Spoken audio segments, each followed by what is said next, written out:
Plus two class हमारी दूसरी कविता पतंग। ठीक है, पहला श्लोक है, सबसे तेज बौछारे गई भादो गया सवेरा हुआ। अर्थात जो बारिश का महीना था वो भी बीत गया, उसके बाद भादो यानी भाद्रपद का जो महीना था वो भी चला गया। इन सब के बाद जाने के बाद सूर्य जो प्रकाशित हुआ, एक स्वच्छ आकाश हुआ, निर्मल आकाश हुआ और सवेरा हुआ। सवेरा कैसा?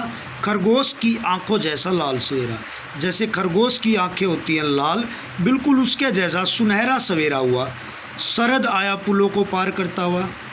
भादुआ जो महीना, उसके बाद आसू, उसके बाद कार्तिक मास जो है शरद ऋतु का आगमन होता है कि शरद जो है पुलों को पार करता हुआ, जो गर्मी के महीने रूपी पुल थे, जैसे हमारे अगर अंग्रेजी महीने ले, मार्च, अप्रैल है, मई है, जून है, जुलाई, अगस्त, सितंबर इत्यादि जो महीने हैं, इन महीने रूपी पुलों को पार करते हुए शरद ऋतु आई। अपनी नई चमकीली साइकिल तेज चलाते हुए, अपनी नई चमकीली, अर्थात नई चमकीली से मतलब है नए नए चमकीले नज़ारे लेकर के साइकिल को तेज चलाते हुए आई।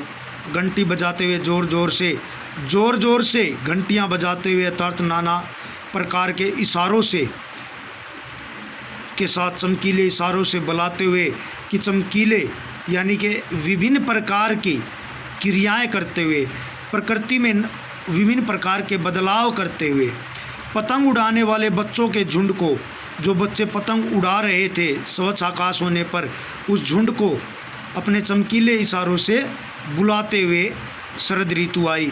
आकाश को इतना मुलायम बनाते हुए, आकाश को शरद ऋतु ने इतना मुलायम बना दिया है कि पतंग ऊपर उठ सके, कि जो पतंग है वो ऊपर उठ सके, दुनिया की सबसे हल्की और रंगीन चीज़ उड़ सके।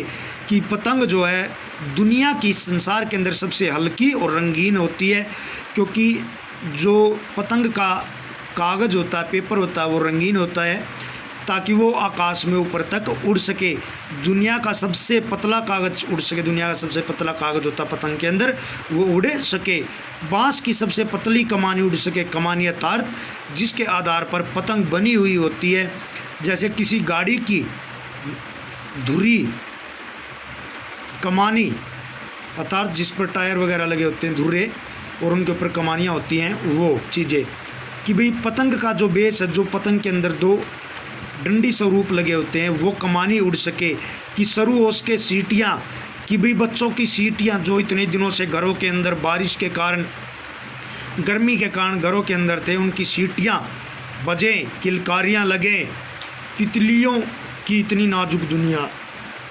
और जब गर्मी ख़त्म हुई, बारिश का महीना गया, और तितलियों की भी जो है रंग बिरंगी प्रजातियाँ इधर उधर उड़ती हुई दिखाई देने लगी। श्लोक है इसका, जन्म से ही वे अपने साथ लाते हैं कपास। कपास का मतलब होता है मुलायमता, कोमलता। कि जो बच्चे होते हैं वो जन्म से ही स्वभाव से बड़े कोमल, बड़े प्यारे होते हैं। पृथ्वी घूमती हुई आती है उनके बेचैन पैरों के पास। पृथ्वी बड़ी बेचैन होकर के उनके कोमल पैरों को छूने की चाह से उनके पैरों की तरफ लपकती है कि उनके कोमल पैरों को छू सके। जब वे दौड़ते हैं बेसुध, छतों को भी नरम बनाते हुए, जब वो अपने कोमल कोमल नरम पैरों से छत के ऊपर बेसुध होकर के, बेसुध अर्थात जब शुद्ध बुद्ध न होकर के दौड़ते हैं, तो पृथ्वी भी उन पैरों को छूने के लिए बड़ी ललायत होती है।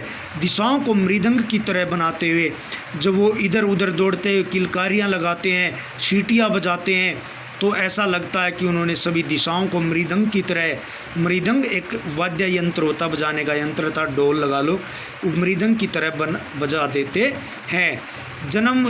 जब वे पेंग भरते हुए चले आते हैं, डाल की तरह लचीले वेग से, अक्सर जब वो पेड़ों की टहनियों की तरह, जैसे पेड़ की टहनियाँ बड़ी लचीली होती हैं, हवा के साथ साथ वो इधर उधर डोलती रहती हैं, वैसे ही वे बच्चे जब इधर उधर डोलते हैं तो वो बड़े ही लचीले, पेंग भरते हुए, झूला झूलते हुए से चले आते हैं।